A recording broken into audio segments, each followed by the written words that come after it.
하시는 이제 사건이 계속 발생하지 않습니까?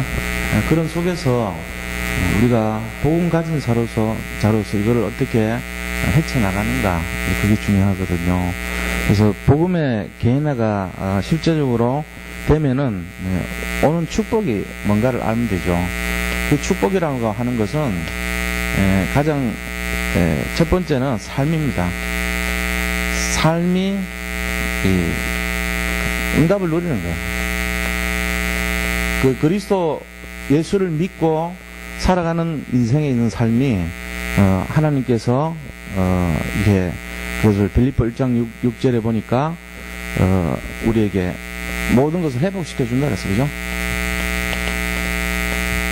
그리스도 예수께서 주님은 그리스도의 날까지 이루신다 그랬어요. 그래서 이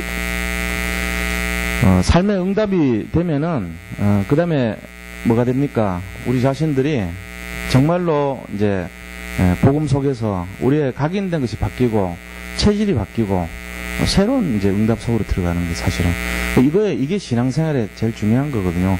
내가 무엇이 각인된가 하는 영적 상태가 나의 모든 것이라고 보면 돼요. 사실은 신앙생활 하면서 우리가 궁극적으로는 구원받았지만 그 다음에 삶 속에서 이게 각인된 것이 안 바뀌면은 누리지를 못한다는 거예요. 그러니까 이 각인이 바뀌고 체질이 바뀌어야 되는 그런 내용입니다. 그걸 하기 위해서 하나님께서 우리를 이제 치유하고 성령으로 인도하고 이끌어가는 그런 내용들이 시작되겠죠, 그죠? 그러니까 이런 구체적인 내용들을 모르면 뭐가 축복인지를 몰라요. 그래서 각인된 거, 우리 속에 체질된 거, 이런 것이 변화되는 거예요. 갱신되는 거예요. 이게 축복 중에 제일 큰 축복이라고 볼 수 있어요. 그래서 5가지 분야의 치유가 일어난다. 5 분야의 치유라는 것은 내가 신앙생활을 하면서 실제적으로 성령 충만할 수밖에 없는 내용들을 말하고 있다고 볼 수 있죠. 자, 그 내용들이 아까도 말씀드렸지만 각인된 거, 내 삶 속에 말씀이 치유돼야 되고 삶이 치유돼야 되고 또 경제가 치유돼야 되고 현장이 치유돼야 되고 그런 내용들이죠. 각인된 거, 그 다음에 삶, 그 다음에 경제, 그리고 현장, 말씀, 이런 것. 요 5가지가 실제적으로 우리 속에서 치유되는 것이 이제 축복이에요. 그러면은 그 내용이 뭐냐 이거죠. 내용이 이 개인화를 이루는 내용이 어떤 것이냐. 내 속에서 개인적으로 개인화가 되어야 되는데 기도, 그죠? 뭐가 개인화되냐 이거죠. 기도할 수 있는 사람이 없어요. 잘 몰라요. 실제적으로 기도하는 거 한번 보세요. 어떻게 기도하는가. 그냥 우리가 만나면 그런 얘기 하잖아요. 뭐 기도하겠습니다 그러잖아요. 그게 상투적인 말이거든요. 가보면은 뭐 누가 얘기하면은 기도하겠습니다. 또 뭘 하면은 기도 부탁드립니다 이러고 얘기하거든요. 근데 기도 부탁드립니다 하는 말 듣고 기도하는 분이 솔직한 얘기를 있습니까? 손 한번 들어보세요. 여기 누가 나와서 뭐 우리 부서 뭐를 위해서 기도 부탁드립니다 이런 말 많이 한단 말이에요. 저는 신앙 양심적으로 생각해서 그 말을 듣고 제가 앉아가지고 기도하겠다는 생각 들어본 적이 물론 있지만요. 그 내용을 놓고 기도한 기억이 별로 없어요. 저부터가. 물론 이제 평신도 때 상황태를 말합니다. 지금 목사가 돼갖고는 그건 아니죠. 옛날에 제가 평신도 때 제 모습이 누가 앞에 나와가지고 뭐 기도 부탁드립니다 상투적인 말 듣고 제가 기도하는 기억이 별로 없어요. 여기 계십니까? 거의 없을걸요 아마. 우리가 지금 이런 식으로 살아가고 있다니까. 이걸 제가 개인화라는 측면에서 솔직하게 제가 말씀드린 거예요. 이래가지고 10년 지났다고 그 사람 바뀌냐 이거죠. 기도 안 해요. 그냥 상투적인 기도만 하는 거예요. 그래도 장로님들은 다행인 게 대표 기도로도 하잖아요. 그런 정도는 해요. 그냥. 장로님들 뭐 앞에서 대표 기도 돌아가면서 하니까 그냥 하시는 거예요. 나머지 분들은요. 새벽 기도 나오시는 분들 겨우 기도하겠죠. 일상생활 속에서 진짜로 기도하냐 이거죠. 뭐 마른 정시기도, 무시기도, 집중기도 많이 하는데 기도를 하냐 이거죠. 고민은 많이 할지 몰라도 기도 안 합니다. 그러니까 응답이 없어요. 사람들이 말은 뭐 굉장히 번지르하게 뭘 하고 뭐 사모를 하고 뭘 정시기도 하고 정시 예배 드리고 맨날 그러는데 실제로 지속도 안 되고요. 전부 엉터리 같이 하고 있어요. 이거를 이제 바꾸자는 거예요, 지금. 이게 8 미션이에요. 여기서 또 답이 또 이상하게 나가버리면 그거는 끝나는 거예요. 그 사람은 더 이상 어떻게 보면은 각인된 거 체질 안 바뀝니다. 어떻게 생각하면 종교생활로 계속 살아가겠죠. 그것도 멀쩡하게 번들한 얘기 많이 합니다. 포럼 하자 그러면요, 예를 들면 청년부가 막 포럼 막 잘합니다. 예를 들어 막 굉장히 막 이렇게 거기에 발달된 포럼을 할 수도 있어요. 속은 하나도 안 바뀌었어요. 그러면 어떻게 되겠어요? 그럼 그 사람은 영원히 죽는 거예요, 사실은. 그래가지고 5년 지나도 그 사람 그 상태라면은 문제 딱 오면 바로 무너져버려요. 네, 기도의 힘을 모르고 기도의 비밀을 모른다면 그런 상태 되겠죠. 제가 지금 객관적으로 말씀드린 거예요. 이 메시지 하면서 솔직하게 말씀드린 거예요. 근데 나는 기도하는데 그 부분은 완전히 된 거예요. 그게 기도 개인화가 된 거예요. 그리고 말씀, 솔직하게 말씀 똑같거든요. 자, 내용은 기도, 말씀, 전도 세 가지 아닙니까? 그 다음에 삶, 치유, 그런 거를 실제적으로 하자는 거예요. 기도, 두 번째 말씀, 자, 세 번째 전도, 네 번째는 우리가 이걸 전부 터뜨려서 삶 그래죠. 자, 다섯 번째는 치유. 자, 이런 것이 내용인데 뭐 위나 밑이나 같은 내용이 사실은.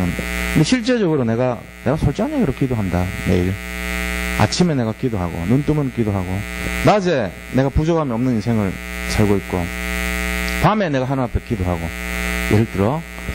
그리고 내가 말씀을 계속 하루도 안 빠지고 말씀을 계속 읽고 묵상하는 시간이 있다. 그리고 내 삶 속에서 문제와 사건에서 실제로 강단 메시지를 적용한다. 내가 이번 주 복음의 개인화 그러면 내가 하루에 한 5분 10분이라도 복음의 개인화가 뭔가, 오늘 내가 잡은 복음의 개인화는 어떤 것인가, 이거를 좀 적용을 한다. 그리고 내가 내 속에 체질적으로 각인되어 있는 안 변하는 체질, 안 변하는 나의 연약함을, 통로를 치유한다. 이런 삶이 되면요, 크게 어려운 거 없어요. 솔직한 얘기로 별로 크게 바쁘거나 어렵거나 복잡하지 않아요. 근데 그렇게 하면은 복음의 개인화가 된다는 거거든요. 그게 온 강단 메시지 잡은 사람의 모습이에요. 뭐 그거를 뭐 대단하게 우리가 생각하는데 그런 거 아닙니다. 제가 지금 말씀드린 건요, 수영을 왜 못하냐 이거죠. 예를 들어 여기 계신 분들 중에 수영을 못하시는 분이 있으면, 아니면 자전거를 아직까지 못하시는 분이 있다면, 아니면 아직까지 운전을 못하시는 분이 있다면 뭔가 이유가 있는 거예요. 첫째는 안 배워서 그래요. 두 번째는요, 배워도 안 하는 이유가 있어요. 장롱면허식으로요, 계속 안 해서 그래요. 그 다음에 세 번째 이유는 뭐냐, 별로 거기에 대해서 관심이 없어요. 솔직히 뭐 신앙생활 하는데 뭐 그냥 내 교회 다니는 거지 뭐 기도 뭐 그 복잡하게 그러냐. 기도의 개인을 안 하는 사람들 기도를 안 해도 전혀 어려운 게 없어요. 그냥 편하게 살았어 지금까지. 근데 이제 뭐가 문제냐면은 그렇게 기도를 등한시해버리고 말씀을 가까이 하지 않고, 전도란 건 아예 나하고 담을 쌓고 내 삶 속에서 복음의 능력이 안 나타나고, 내가 영적 문제에 있고 치유받지 못한 상태인데 그대로 방치되면 어떻게 되냐. 이제 그게 문제인 거예요. 5년이 가고 10년이 가고 20년이 가면은 어느 날 교회 안에 들어왔는데 멸망해요. 재앙이 덮쳐버려요. 계속 어려움 당합니다. 그러면서 뭐라냐, 교회 다니는데 왜 안 되지? 솔직한 죄송합니다. 안 될 짓을 하고 다니니까 그래요. 그 기도할 수밖에 없는 일을 하고 있는 거 우리가. 그러니까 안 되게 되는 거야. 이거를 진짜로 내가 이제 다른 말 신경 쓸 필요 없고 다른 생각할 필요 없이 진짜로 진실하게, 이거 내가 해야 되겠다 진짜. 내가 시간을 조금만 내자. 내가 하루 먹고 살기 위해서 하루 보통 기본 시간 8시간은 내가 일을 기본적으로 하잖아요. 하루 누구든지 8시간은 기본 시간 아닙니까? 일하는 시간이 있어야 되잖아요. 근데 밥을 먹고 살기 위해서 8시간을 투자를 하는데, 내가 영적인 것을 위해서 8시간까지는 아니더라도 내가 뭔가를 좀 해야 되지 않겠냐. 1시간이라도 내가 해야 되지 않겠냐. 교육자나 목사는 하루 8시간은 기본적인 투자를 해야 되는 시간이야. 사역을 하든지 기도를 하든지 말씀을 하든지 그거는 당연한 거죠. 우리가 해야 될 직무니까, 어떻게 보면 직업이니까 그건 당연한 거예요. 근데 평신도들은 그렇게까지 못하죠. 그런데 거기에 뭔가가 있어야 되는 거예요. 자기 나름대로 바쁘지만 내가 진짜로 기도하는가, 정말로 내가 말씀을 보고 있는가, 내가 전도를 생각을 조금이라도 하는가, 주일 강단 메시지를 가지고 삶에 적용하고 있는가, 내가 치유받으려고 생각하고 있는가, 이런 게 돼야 되잖아요. 그럴 때 뭔가 일어난 거예요. 이걸 말하는 거죠. 그래서 결과적으로는 이걸 우리가 너무 이렇게 복잡하게 할 것이 아니고 간단하게 하는 것이 뭡니까? 그것이 바로 삼오늘이란 거예요. 바로. 그래서 이 삼오늘은 말씀, 기도, 전도 속에 우리가 삶 속으로 들어가는 걸 삼오늘이라고 하죠. 결국은 치유가 되는 거예요. 그죠? 이 5가지가 한꺼번에 일어나는 걸 삼오늘이라고 그래요. 그리고 개인전도 여기까지인데 어떤 식으로 삼오늘 해야 되는가가 문제잖아요. 기도라고 하는 것은 모든 사람에게 있는 어려움 있잖아요. 거기에 답을 찾는 게 기도예요. 그렇게 생각하면 돼요. 내가 분명히 전능하신 하나님을 내가 믿고 있는데 지금 내 마음속에는 갈등이 많단 말이에요. 그러면 거기에서 하나님께 답을 찾아내야 되잖아요. 그것이 기도입니다.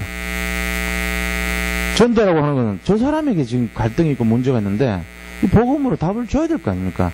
그 사람에게 줄 정말로 그 영적 문제를 해결할 답이 뭔가를 고민하는 게 전도예요. 저 사람에게 꼭 필요한 분명한 영적인 답이 있어요. 그거를 생각하고 전달해 주는 게 그것이 바로 전도죠. 말씀이라고 하는 거는 결국은 하나님이 전체 사람에게 대해서 무엇을 원하시는가 이런 걸 찾아가는 것이 말씀이죠. 그래서 말씀에 있는 숨어있는 뜻을 자꾸 보는 거예요. 그게 말씀이라고 그러죠. 그래서 우리가 이런 내용들을 가지고 하루하루 인도를 받을 때 복음이 내 것이 됩니다. 뭐 어느 날 보면은 자동차를 운전하러 다니고 있고요. 어느 날 보면 수영을 막 누리면서 수영을 하고, 어느 날 보면은 자전거를 타면서 하이킹을 다니고 있고요. 어느 날 보면은 자기가 악기를 막 연주하고 있고요. 어느 날 보면 또 이렇게 그동안 그렇게 어려워했던 그런 내용들이 자기 것이 돼 있어요. 이게 개인화거든요. 그 개인화라는 것을 우리가 어렵게 생각하면 안 돼요. 개인화는 반드시 해야 되는 게 사실은. 안 배워도 되는 게 있어요. 개인화가. 왜냐하면 하나님이 그거는 당연히 이렇게 하게 만들어 주신 거예요. 안 하면 안 되는 거있어요. 숨 쉬는 거 뭐 배웠습니까? 태어날 때부터 지금까지 안 배우고도 다 하잖아요. 하나님이 그렇게 하라고 시켜놨으니까. 그럼 편하죠. 예를 들어 하나님이 우리 보고 태어나서부터 지금까지 니는 공부해라 이거를 딱 심어놔주면은 공부를 재밌게 해라 이걸 심어놨으면 대부분 공부를 재미없게 하거든요. 막 억지로 하잖아요. 공부 재밌어 하는 사람 거의 없어요. 이제 좀 특별한 사람이 있겠죠. 약간 좀 왕따 당하는 사람, 그런 사람들은 공부를 너무 취미로 하고 이러면 사람 못 사귀잖아요.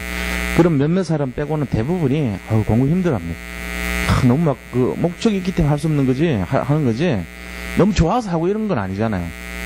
근데 만약에 하나님이 우리한테 니는 처음부터 앉으면 공부하고 공부를 재밌게 하고 늘 공부해라 이걸 딱 심어놔 줬다면 얼마나 편할까요 우리가.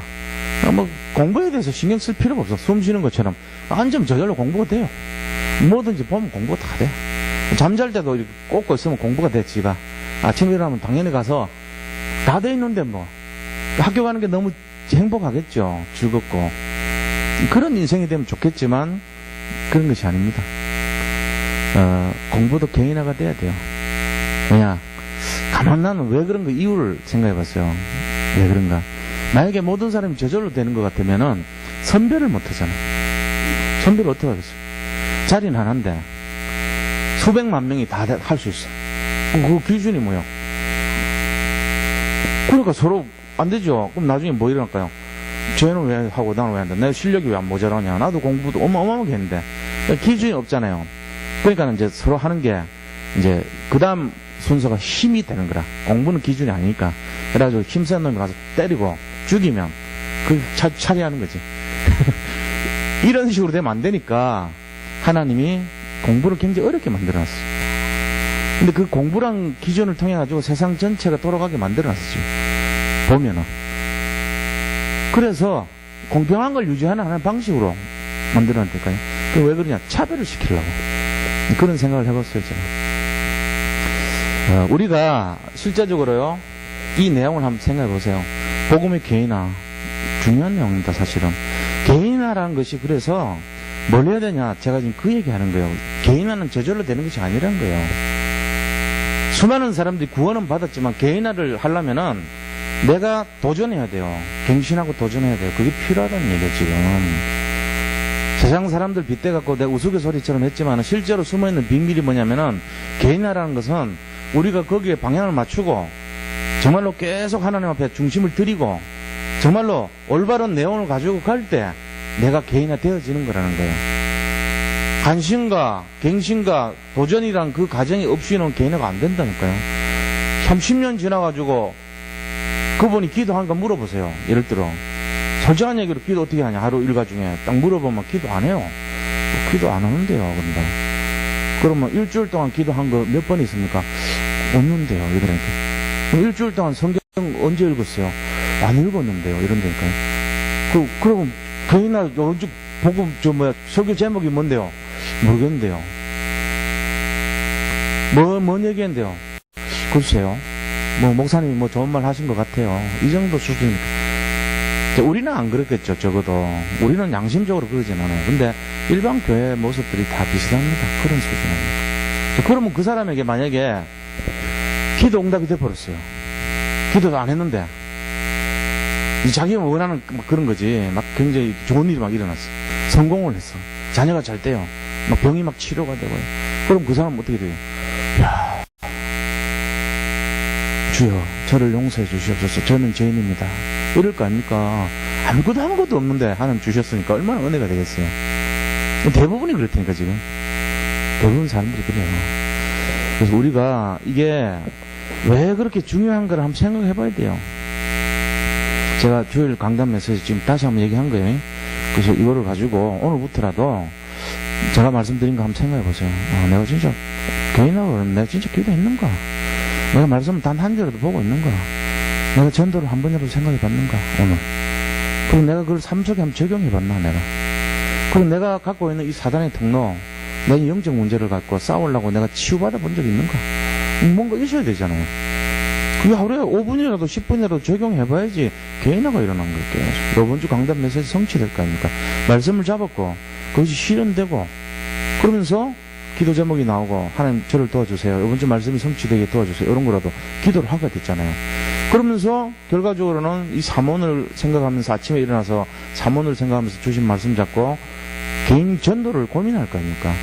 그게 일주일 되면은 뭔가 바뀌는 거예요. 눈에서 비늘이 벗겨지고 불신앙이 떠나고 응답이 오고 이래 되는 거죠. 그게 이제 신앙생활에 깊이로 들어가는 것이고 복음이 개인화되는 것이고 행복한 신앙생활로 들어가는 것이 되는 겁니다. 이게 이제 쌓이면은 달라져요. 다른 사람 얘기 안 해도 비밀이 있어. 자기는 자기만의 기도 시간이 있고 자기만의 응답의 비밀이 있고 자기만의 행복이 있는 거예요. 그리스도가 답이 되는 거예요. 이렇게 돼야 되겠죠. 이거를 목사가 돼가지고 하라 말라 하지 말라 이런 수준 되면 안 돼요. 우리 교회 전체 개인의 영적 분위기가 딱 돼야 돼요. 그래서 요번에도 가니까 유 목사님 그런 말씀 하시더라고요. 저하고 똑같은 메시지, 비슷한 메시지였어요. 요번에 복음의 개인화 얘기했었어요. 3일 동안 복음 개인화 어떻게 할 건가 얘기하셨다니까요. 그래서 마지막에 개인 캠프까지 해서 완전히 거의 똑같이 흐름이 개인화에 대해서. 그리고 아이들 랩런트들은 어떻게 개인화 시킬 것인가 얘기하셨는데 내일 얘기하시는데 내일 가요 집회 때 원래 하요 집회인데 목요일로 옮겼거든요. 기도 스쿨 랩런트들은 기도 스쿨 해야 된다고 구체적으로 내일 얘기하겠다 그랬거든요. 제가 가보려고 그래요. 내일 들어보려고. 유초등부 중고등부 그다음 유치부 대학 정부 전부 기도 스쿨 하라고 기도 스쿨 어떻게 할 건지. 제가 그래서 교사 모임할 때 앞으로 8미션을 해야 되는데 기도 스쿨 쪽에 대한 내용을 좀 적용하라는 음성이구나 하면서 잡고 왔어요. 그런 내용, 개인화에 대한 내용들을 말씀하셨어요. 전도학교 해라 이랬더니 전도교육팀 해라 이렇게 얘기하시더라고요. 개인화하려면 그렇게 하죠. 오늘 말씀을 가지고 본론에서는 그럼요. 이렇게 하기 위해서 우리에게 중요한 것이 믿음입니다. 그죠? 믿음에 대한 부분이에요. 첫 번째로 오늘 이 10명의 이제 나은 자가 이렇게 예수님을 만난 거예요. 근데 그 사람들을 이제 고쳐줬어요. 예수님이 고쳐주니까 이 사람들이요 이게 예수님 말씀 듣고 가다가 다 나았어요. 근데 그 중에 한 명이 자기 보니까 나았거든. 그래서 돌아온 거예요. 돌아와가지고 예수님 제가 나았습니다. 예수 선생님이 하던 이 사람이 이제 예수님을 알아본 거예요. 이분은 하나님이시구나 하는 거예요. 내가 낫다고 감사한 거예요. 그러니까 예수님이 너희들 중에 10명 있었는데 어떻게 니만 고맙다 그러냐, 나머지는 그 뭐냐, 어디 갔냐 이렇게 말하시는 거예요. 그거 갖고 나무란 건 아니지만은 그 한 사람의 믿음을 보고 예수님께서 칭찬해 주는 거예요. 예수님 칭찬한 믿음의 현장이 몇 군데 있죠. 그런 내용들입니다. 그래서 네 믿음이 너를 구원했다. 여기서 말하는 구원은 몸을 치료했다는 구원이 아니고 진짜 구원받은 걸 얘기하는 거죠. 자, 우리가 여기서 이제 한 세 가지를 이렇게 살펴봐야 돼요.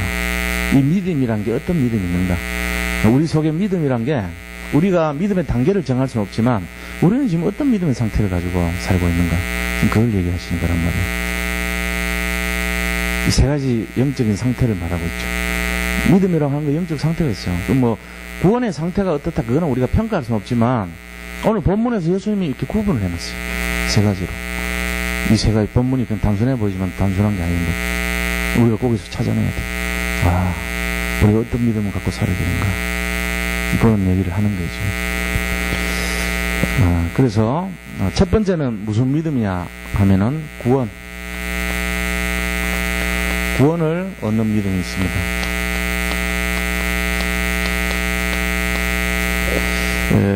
구원을 받는 이제 믿음이 어떤 거냐? 그거는 오늘 보니까 11절에 보세요. 예수께서 예루살렘으로 가실 때 사마리아와 갈릴리 사이로 지나가시다가 그랬거든요.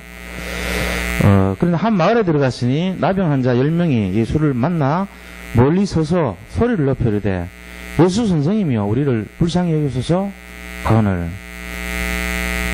여기까지 우리가 보면서 이 사람들이 예수 선생님이여 우리를 구해주소서 하면서 말을 하는 그 자체가 예수님이 어떤 분인가를 알았다는 거 아닙니까? 그런데 예수님 보셨고 이 10명의 사람이 예수님을 만난 거예요. 구원이란 것은 결국 뭘 얘기합니까? 구원이란 것은 바로 예수님을 만나는 겁니다.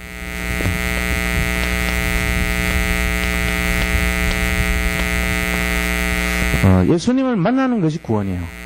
그 구원을 우리가 얻기 위해서는 다른 거 필요 없어요. 예수님 만나면 돼요.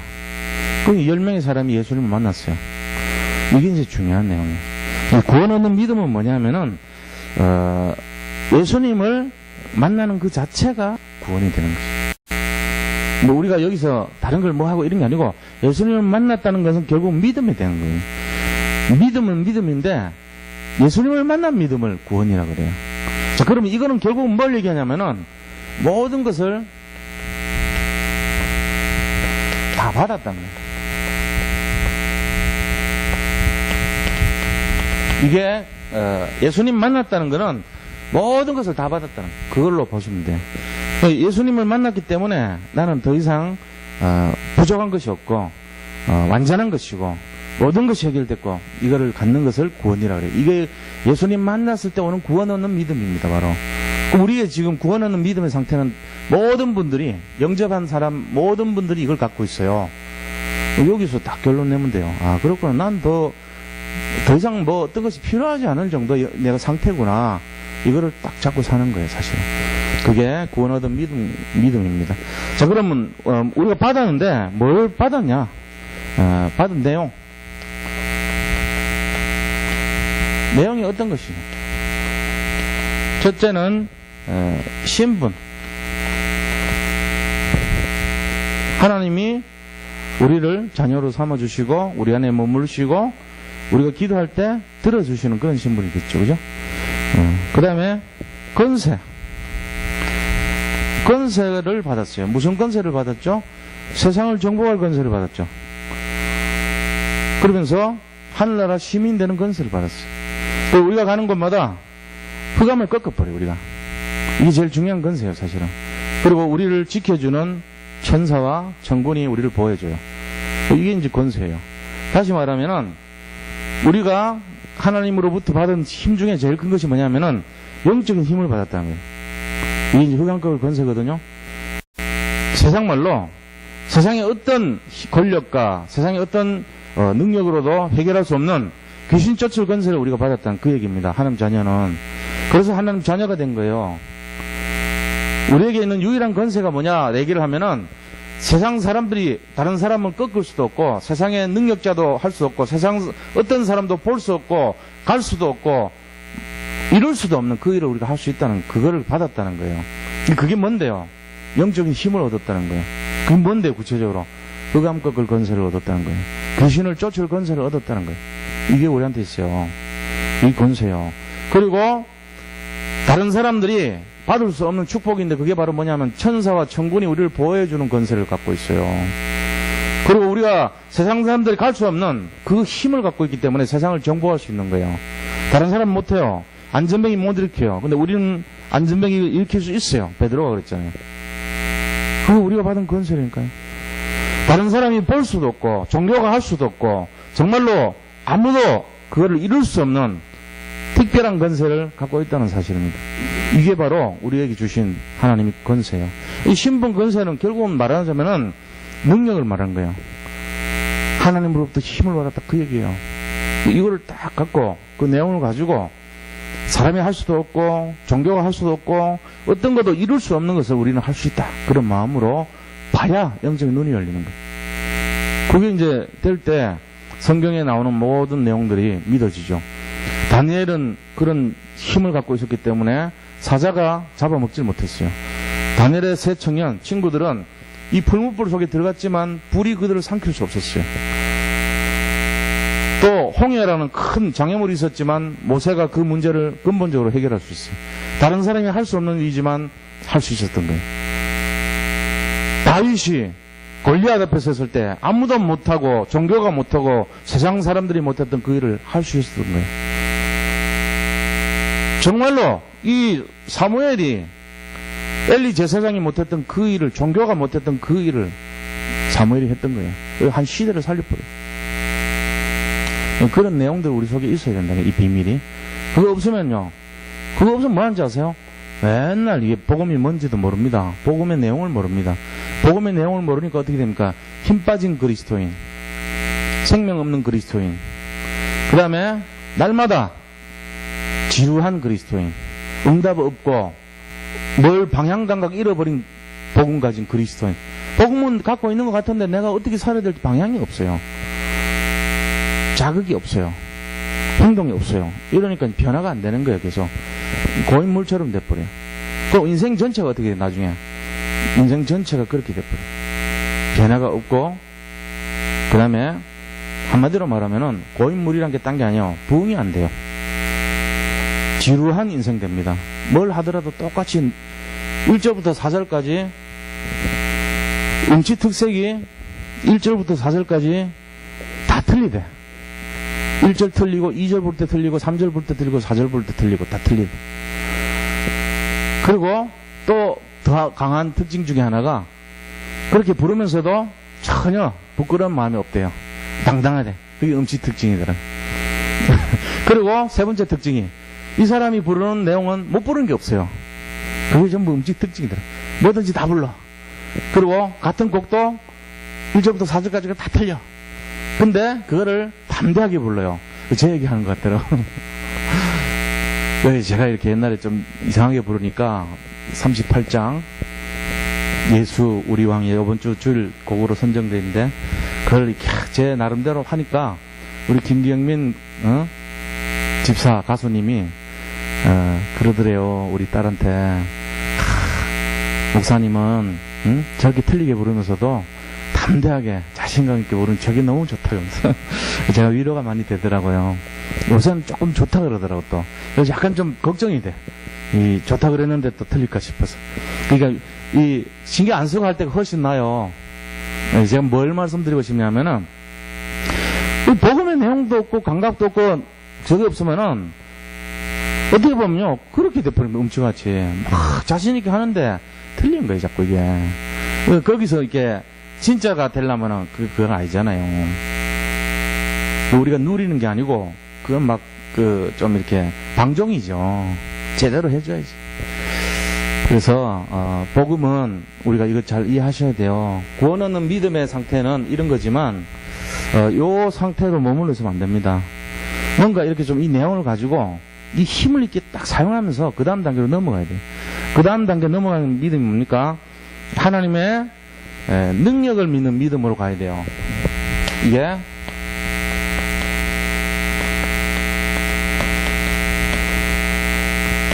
능력을 믿는 믿음. 요게 이제 두 번째 단계란 말이에요. 복음을 내가 하나님 만나서, 예수님 만나서 구원을 얻었지만, 그 다음에 이 사람이 좀 변화가 되고, 부흥이 되고, 뭔가 좀 힘있게, 능력있게 하려면은, 하나님의 능력이 내가 믿어져야 되는 거예요. 그래서 그거를 딱 잡고 사는 믿음이 돼야 돼요. 그 오늘 본문 말씀 보니까, 이 10명의 사람들이 어떤 믿음을 갖고 있습니까? 전부 보니까 14절 보세요. 보시고 이르시되 가서 제사장들에게 너희 몸을 보이라 하셨더니 그들이 가다가 깨끗함을 받은지라.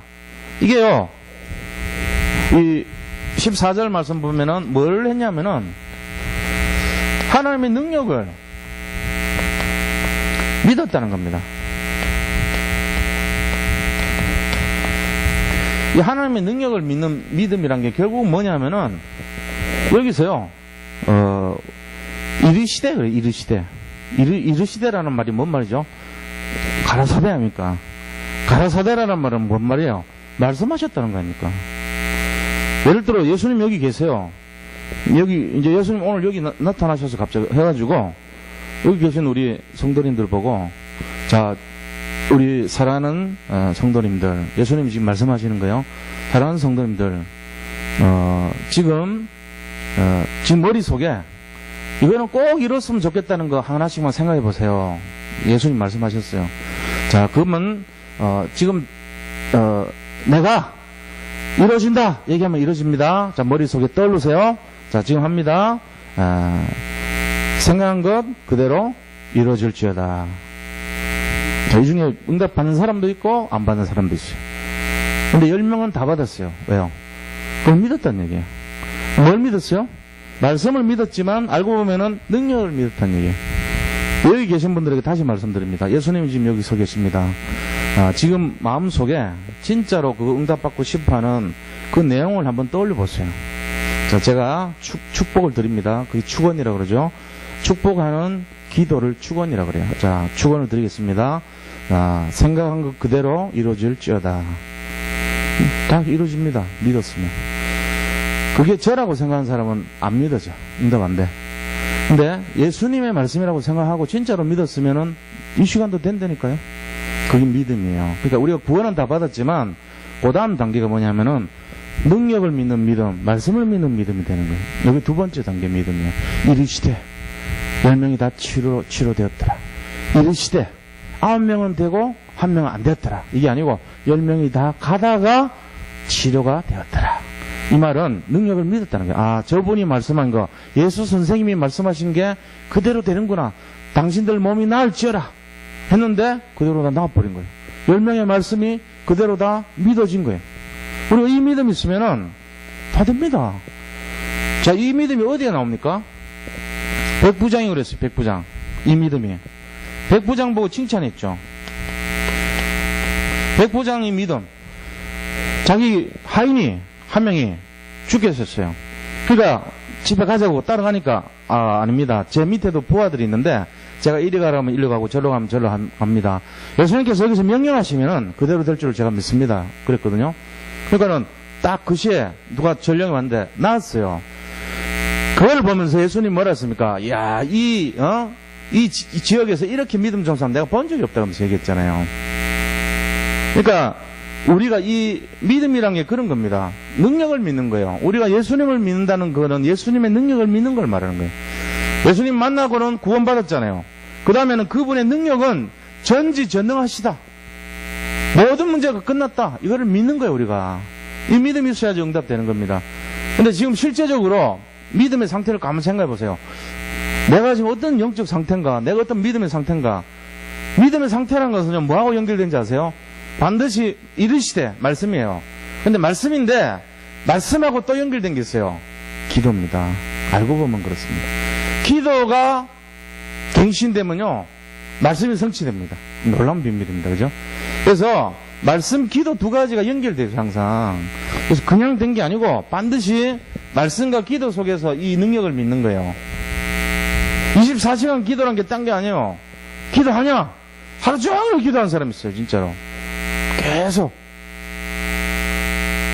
그 기도의 비밀은 엄청난 겁니다. 이제 하나님하고의 관계가 회복되는 거예요.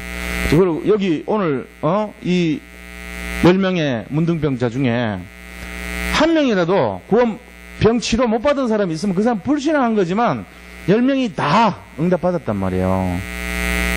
근데 예수께서 이르시되 가서 제사장들에게 너희 몸을 보여주라 그랬잖아요. 옛날에 법이 그랬거든요. 치료받으면은 이 제사장들한테 가서 검사를 맡아요, 원래.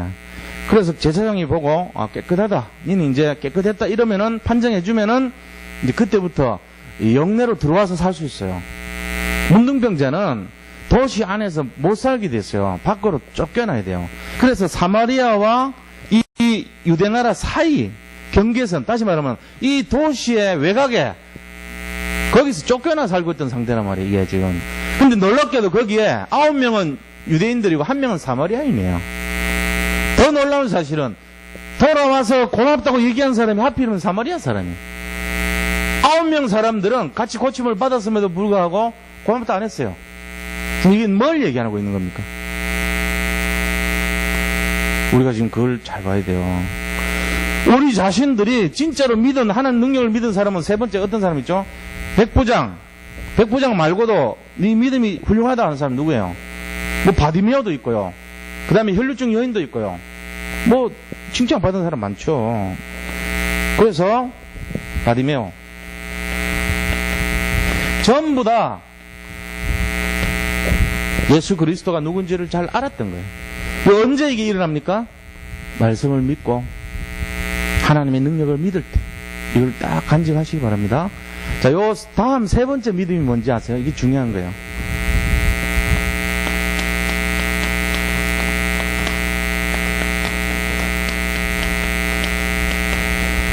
감사하는 믿음입니다. 감사하는 믿음. 이 믿음이 우리 인생에 있어야 돼요. 오늘 예수님이 왜 10명 중에 니만 왔냐? 이 얘기는 결국은 왜 다른 사람은 감사하지 않냐? 이 얘기거든요. 예수님이 감사를 받으려고 했던 게 아니에요. 우리에게 지금 주시는 메시지가 있어요. 구원 얻는 믿음의 사람들이 하나님 능력을 믿지 않으면 구원받은 상태에서 부흥도 안 되고 그 다음에 고인 우물같이 되고 썩어지고 그 다음에 체질된 거, 각인된 거, 그대로 상처된 거, 모든 것 그대로 상태에서 당한다는 거예요. 계속 구원은 받았지만 이 땅에서 고생한다는 얘기잖아요. 그런데 능력을 믿으면 문둥병이 치유됐던 것처럼 치료의 역사가 일어나고 이 각인된 게 고쳐지고 체질이 바뀐다는 얘기예요. 근데 그것에서 머무르면 안 되고 그 다음 단계 뭡니까? 그렇게 된 것에 대해서 감격하고 감사하는 마음을 가지라는 거예요. 지금 그거를 말하고 있는 겁니다. 왜 너희 중에 한 명, 그것도 사마리아인만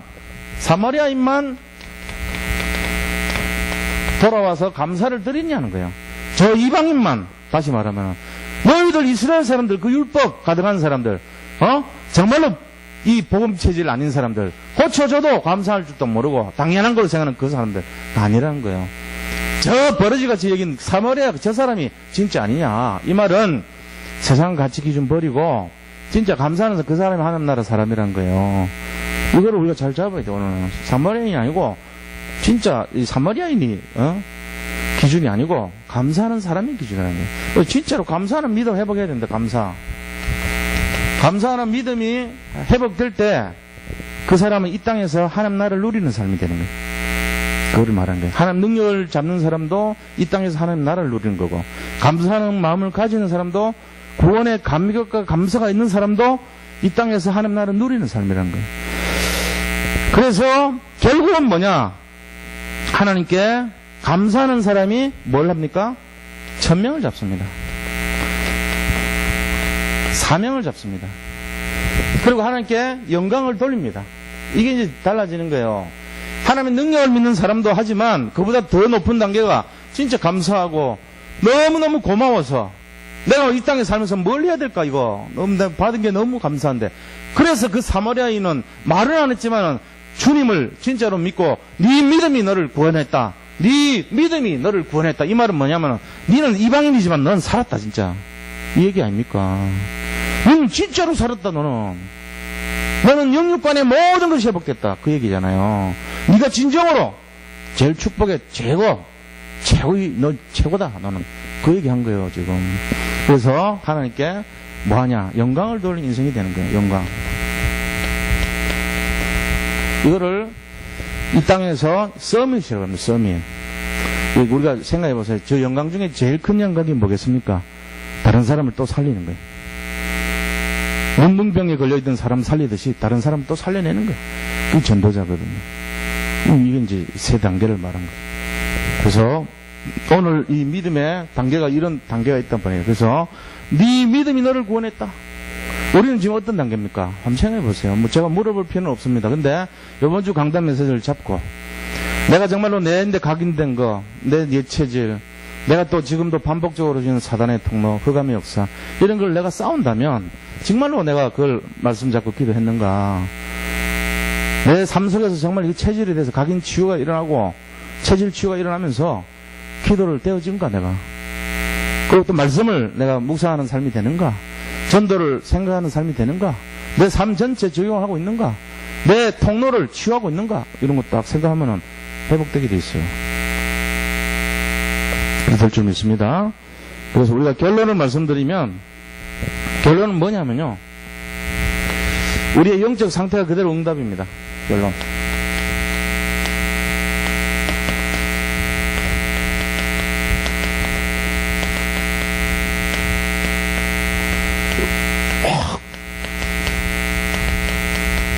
우리의 영혼의 상태가요, 나의 삶의 상태고 지금의 응답의 상태라는 것입니다. 이 중요한 거예요. 육신적인 삶은 육신적인 결과를 낳겠죠. 그 다음에 영적인 삶은 영적인 결과를 낳겠죠. 이런 내용들이 우리 인생에 진행될 것입니다. 그리고 결과적으로는 뭐냐면은 자 불신앙,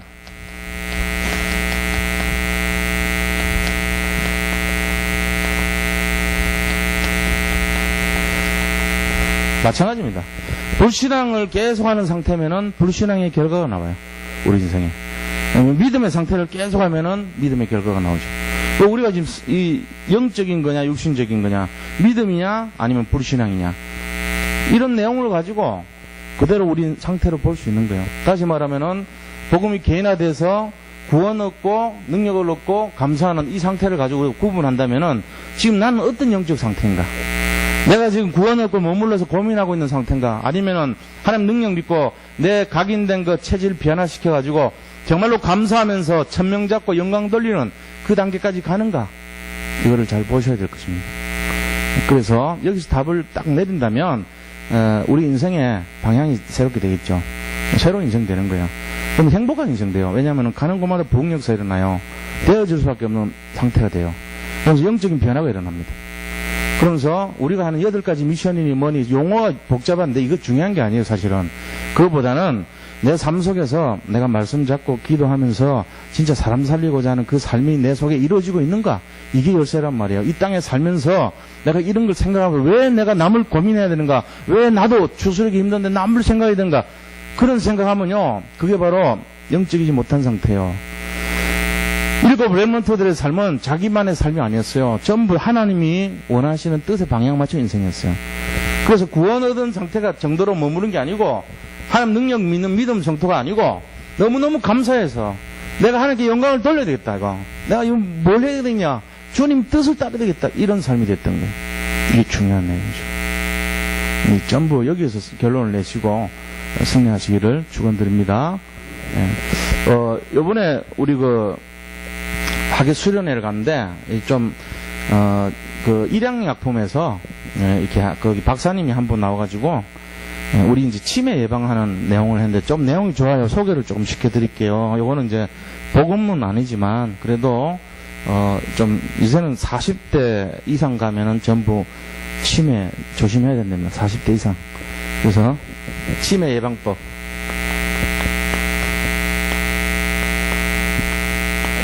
세 가지인데요. 첫째는 속보.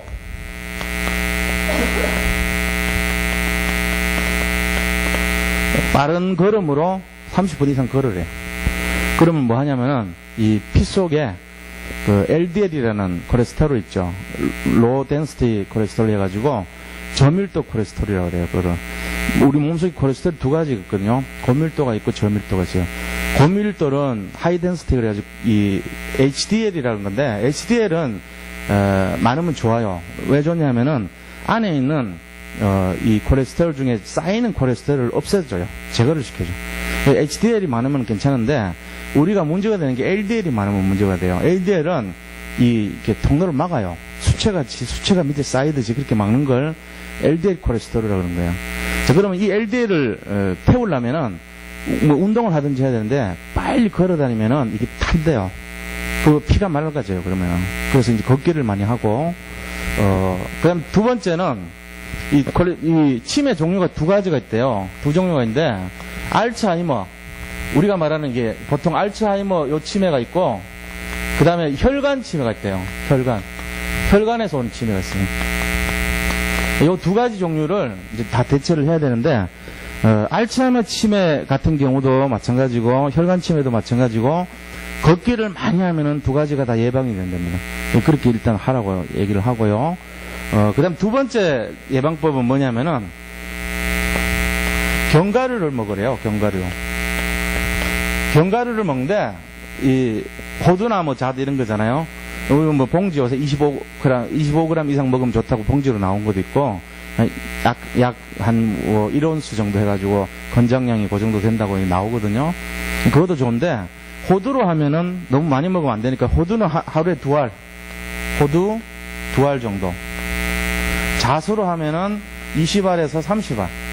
요걸 먹으면 좋대요. 한꺼번에 먹는 게 아니고 호두면 호두, 잣이면 잣 그래가지고 견과류를 먹고 아니면은 멸치 같은 데다가 이렇게 아몬드 같은 거 슬라이스 된 거 사가지고 뿌려서 해가지고 먹고 아니면 밥에다가 잣 같은 거 넣어가지고 드시게 하고 이런 식으로 하라는 거예요. 그러면은 늘 먹으면서 안에 있는 이 혈관을 청소해주기 때문에 치매가 예방이 된답니다.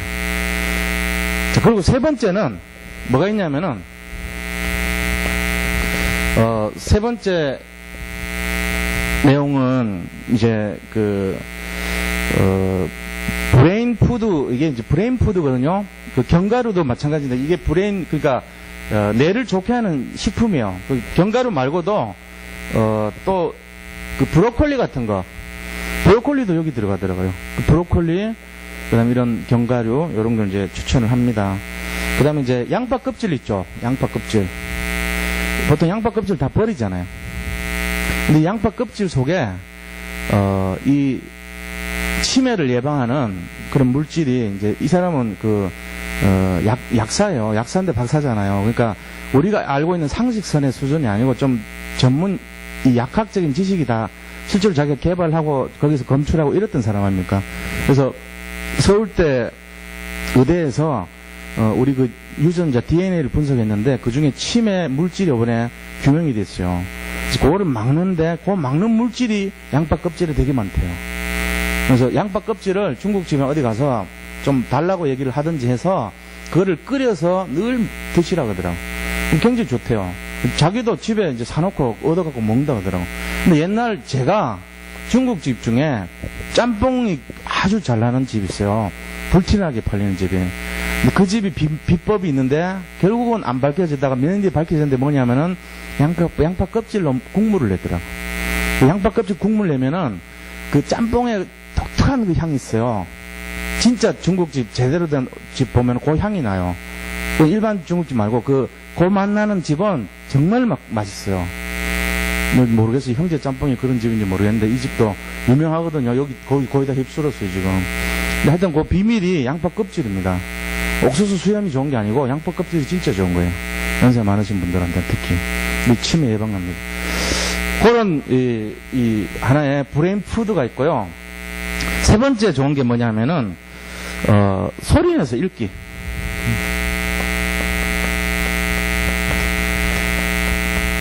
우리가 새벽 기도마다 이제 기도 읽잖아요. 그 소리를 내서 읽으래요. 그 소리 내서 읽는 이유가 뭐냐면 세 가지. 눈으로 보고, 귀로 듣고, 혀로 읽고, 그 다음에 생각하고. 그래서 전부 종합적으로 뇌를 자극시켜준대요. 그래서 치매가 안 걸린답니다. 그러니까 이제 소리 내서 읽는 걸 자꾸 하래요. 그리고 또 하나가 있는데 뭐냐면은 알미늄 농도가 높은 거 있으면 안 된대요. 알미늄은 가능하면 먹으면 안 된대요. 이 중금속이 있거든요. 알미늄 우리가 많이 먹는 걸 안 먹잖아요. 우리 안 먹잖아요. 어디서 먹냐면은 치매 많이 걸린 사람들 분석해 보니까 혈관 속에 알미늄 농도가 굉장히 높더래요. 그래서 알미늄이 들어가면 치매가 걸린다는 걸 역학적으로 이제 소리한 거예요. 하지 말라는 거예요. 이제 주로 알미늄 호일에다가 삼겹살 구워갖고 먹는 거나 김밥에도 4시간 반 이상 김밥을 싼 거를 먹으면 알미늄이 우린대로 오염이 된대요. 김밥도 하루 정도 이렇게 묵어놓은 김밥은 가능하면 드지 마시라는 거예요. 알미늄이 전이 된대요. 그거 우리한테 옮기는 거예요. 또 오래된 양은 냄비 라면 끓여 먹을 때 이게 좋다 그래가지고 완전히 막 오래된 거 있거든. 우리 집에 한 개 버려야 돼 지금. 그거는 6개월마다 한 번 정도 바꾸래. 그거 얼마 안 하니까. 근데 옛날 어른들 그거 막 오히려 막 쭈글쭈글하고 그런 게 좋다고 마르고 닳도록 하고 막 빵꾸도 납땜 해가지고 옛날에 진짜 위험했어. 우리나라 보면 납땜 해가지고 막 땜 하면서 이게 해가지고 또 떼우고 소떼 떼우고 이래갖고 살았대요 우리가요. 그거 전부 위험한 거예요. 그러니까 빨리 오래된 양은 냄비는 다 알미늄이에요. 거의 다 버리고 그 다음에 이 등산에서 등산 많이 다니는 사람이 치매가 많이 오더래요. 역학조사해보니까. 조사해봤더니 이 쿠킹 그 하는 호일 있잖아요. 이 바나가 3개, 4개 돼 있죠. 그게 전부 알미늄이거든요. 그거를 맨날 먹으니까, 일주일마다 한 번씩 먹으니까 알미늄 중독이 된 거예요, 이 사람이. 그 치매가 와버린 거예요. 알츠하이머 병의 원인은 알미늄 중독입니다. 알미늄하고 관계되는 거, 도시락 그릇, 뭐 이런 거, 가능하면 다 좀 빨리빨리 사용 많이 안 하는 게 좋아요. 호일, 양은 냄비, 찬압 이런 거, 그런 거 조심하랍니다. 하여튼, 그렇게 해서 지금은 40대에서 이런 게 많이 일어나고, 요거를 이제 잘 생각을 하시고, 우리가 이제, 뭐 제가 뭐 이런, 지금 이렇게 얘기한다는데, 요거를 잘, 생각을 하시면 좋겠어요.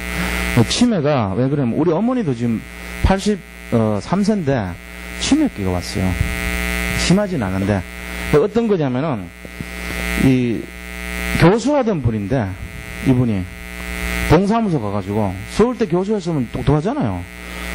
몇십 명 아이들 가르치고 교수하고 이런 똑똑한 분이 동사무소에서 자기 그걸 떼는데, 주민등록 번호가 생각이 안 나더래. 교수했던 사람이. 치매 무서워요. 이거는 그냥 잊어먹는 정도하고는 틀려요. 왜냐면 40년 이상 썼던 거를, 아니면 50년, 60년, 70년 썼던 거를, 어느 날 생각이 꽉 막혀서 생각이 안 난다는 건 말이 안 되거든요. 그건 치매 초기 증세. 그리고, 자기 집 전화번호 갑자기 막히거나, 뭐 이런 거 일어날 때, 그럴 때 있거든요. 그건 이제 잊어버리는 거하고는 또 틀린 거거든. 그건 틀려요. 완전 치매 기간이에요. 저도 옛날에 훈련 받을 때, 해군 생활하면서 100일 훈련 받았거든요. 90일째 이제 외출을 시켜줘요. 90일째 나와가지고 내가 이제 사람이 좀 멍한 상태예요. 군대 훈련 받고 나오면 맨날 막 아침에는 오전 학과 수업 해가지고 계속 뭐 군사학 배우면서 막 암기합니다. 뭘로 암기하고 맨날 외워요. 그리고 오후 되면은 맨날 가서 훈련해요. 뭐 가서 뭐 집총 훈련하고 뭐 하고 또 새벽 2시쯤 되면은 막 종쳐가지고 불러내가지고 막 정신없이 거기서 이렇게 좀 고생하다가 자고 나면 또 새벽같이 일어나가지고 고생하고, 그러니까 하루 종일 멍한 상태로 90일 있다가 나오니까 내 머리 상태 각인된 게 완전 세상 것 다 바뀌고 새로운 군인으로 바뀌어 있어 나왔는데 그래서 나와가지고 집에 전화를 걸렀는데 한참 기다렸다니까. 이거 다이어리잖아요. 알았어 봐. 몇 번이었지? 우리 집 전화가 몇 번이지? 그러더라고. 아마 이 상태가 제가 경험한 어른들의 치매 상태가 아니겠나. 근데 이게 지금 40대, 50대부터 시작이 된대요. 왜 그러냐? 요런 거 뭐 때문에, 요런 거. 알미늄이니 뭐 이런 거, 스트레스도 상당히 많이 작용한데, 뇌를 막 너무 많이 이렇게 저거 한다든지. 그러니까 이제 요 조심해 하셔가지고 잘 활용하시면 좋겠습니다. 이상입니다. 우리, 찬송가 325장 찬송 드리면서, 헌금하도록 하겠습니다.